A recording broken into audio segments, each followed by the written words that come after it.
Bismillahirrahmanirrahim. Assalamu alaikum. My name is Hassan and today we are going to add photo review on WooCommerce product using plugin.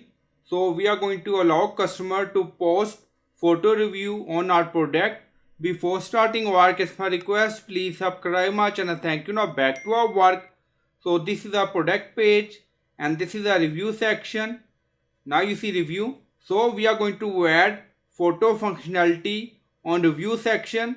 Now go to dashboard. On left side you see plugin, so click on add plugin. Then in search plugin write photo review for WooCommerce. So we are going to install this plugin photo review for WooCommerce. So click on install now. Now you see let customer attach photos to review. So click on activate. Now plugin is activated. On left side you see photo reviews. So click on it. So we are in plugin setting. Now you see enable. Also enable on mobile. Go to review. Include photos. Allow customer to attach photos in their review. Maximum photo size. So you can set according to requirement. Maximum photo quantity. So you can set Ajax check review.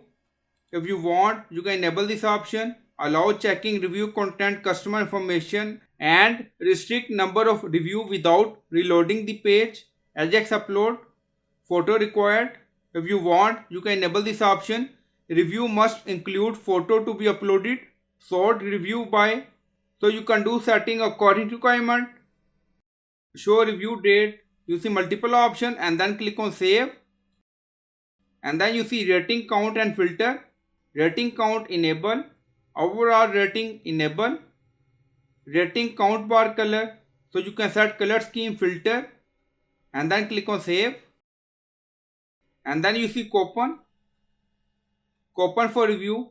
So you can do setting according to requirement. Now you see review reminder. So click on it. Review reminder enable. If checked, an email will be auto sent when a customer complete an order to request for a review. Schedule time 10 seconds. Email subject. Email content. Thank you for your recent purchase from our company. We are excited to count you as a customer. So you can customize email content according to requirement and then click on save. Now go to product page and refresh the page. Now go to review section. Now you see customer review based on 0 review with image verified all star. You see all option. There are no review yet. And then you see choose file. So you can add and then click on submit. So in this way you can allow customer to post review with photos. So I hope you like this video. Please like, comment, share, subscribe. Thank you for watching.